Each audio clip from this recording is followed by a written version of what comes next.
नमस्कार दोस्तों, मैं डॉक्टर अमित आर्या होम्योपैथिक पंजाब से आपका स्वागत करता हूं। दोस्तों, आज हम बात करेंगे लो स्पर्म काउंट मतलब पुरुषों में शुक्राणु की कमी होना। पुरुषों में शुक्राणुओं में कमी का मतलब होता है वीर्य में सामान्य से कम शुक्राणु का होना। और वीर्य में शुक्राणु कम होने के कारण पुरुषों में पिता न बन पाना मुश्किल हो जाता है या औरतों में प्रेगनेंसी होने में दिक्कत होती है। अगर आपके वीर्य में 15 मिलियन पर मिलीलीटर से कम शुक्राणु हैं तो आपका स्पर्म काउंट सामान्य से कम है, जिसे ओलिगोस्पर्मा भी कहा जाता है। और नील स्पर्म काउंट को एजियोस्पर्मा कहा जाता है। दोस्तों, इस वीडियो में हम बात करेंगे कि पुरुषों में शुक्राणु कम होने के क्या कारण होते हैं और स्पर्म काउंट या शुक्राणु बढ़ाने के लिए क्या बेस्ट होम्योपैथिक मेडिसिन है।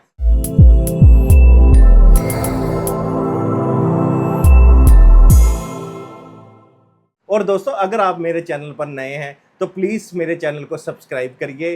दोस्तों, पहले हम जानते हैं कि पुरुषों में शुक्राणु कम होने के क्या कारण होते हैं। जो पहला कारण होता है दोस्तों, वेरिकोसील।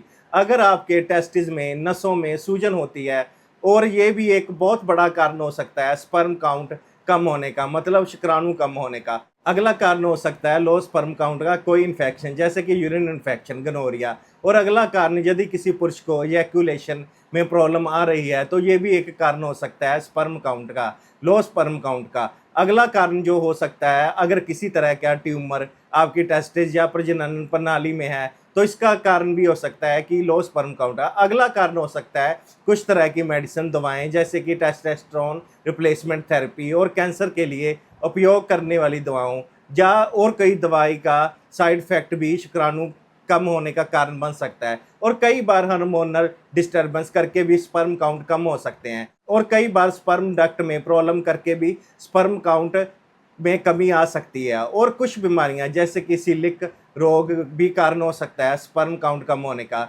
और जो लोग ज़्यादा एक्स रेडिएशन के संपर्क में रहते हैं उनमें भी ये प्रॉब्लम आ सकती है। और अगला कारण हो सकता है कि नशीली दवाओं का प्रयोग करने से भी शुक्राणुओं की संख्या कम हो सकती है। और अगला कारण हो सकता है दोस्तों, जैसे शराब पीने से टेस्टोस्टेरोन का स्तर कम हो सकता है, जो शुक्राणुओं के प्रोडक्शन को इफेक्ट कर सकता है। और अगला कारण हो सकता है, अगर स्मोकिंग, धूम्रपान करने वालों को भी शुक्राणुओं में कमी देखी जाती है। और अगला कारण हो सकता है दोस्तों, लंबे समय तक तनाव में रहने के कारण शुक्राणु पैदा करने वाले कुछ हार्मोनल डिस्टर्बेंस हो जाते हैं, जिससे कि ये प्रॉब्लम आ सकती है। और अगला कारण हो सकता है, मोटापे के कारण भी हार्मोन्स में चेंज आ सकती है, जिसके कारण पुरुषों में प्रजनन क्षमता कम हो सकती है।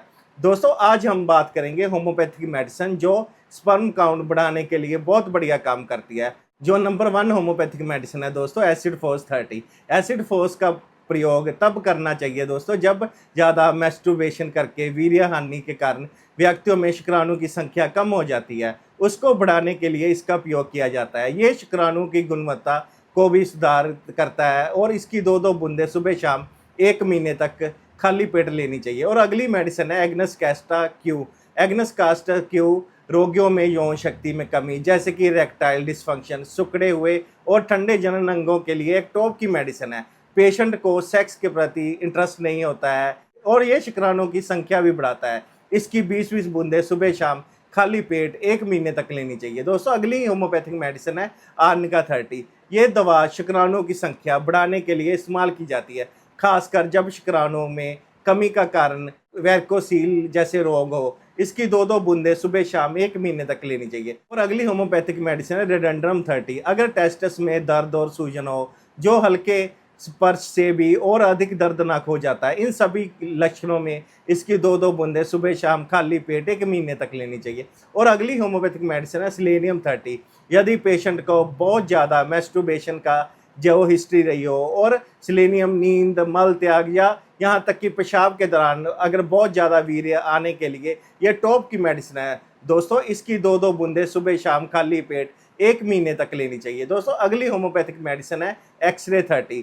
इस दवा का उपयोग सामान्य वीकनेस के कारण होने वाला कम शुक्राणु की संख्या के इलाज के लिए किया जाता है। इसकी 2-2 बूंदें सुबह शाम 1 महीने तक लेनी चाहिए। दोस्तों, अगर हम लक्षणों के आधार पर होम्योपैथिक मेडिसिन लेते हैं और मोटापा कम करते हैं और हेल्दी फूड खाते हैं तो स्पर्म काउंट या नील स्पर्म को हम ठीक कर सकते हैं। दोस्तों मैं उम्मीद करता हूँ कि आपको मेरी ये वीडियो अच्छी लगी होगी, तो प्लीज़ इस वीडियो को शेयर करिए। और अगर किसी बीमारी के लिए आपको इन्फॉर्मेशन चाहिए तो आप मुझे कमेंट बॉक्स में कमेंट्स कर सकते हैं। थैंक यू दोस्तों।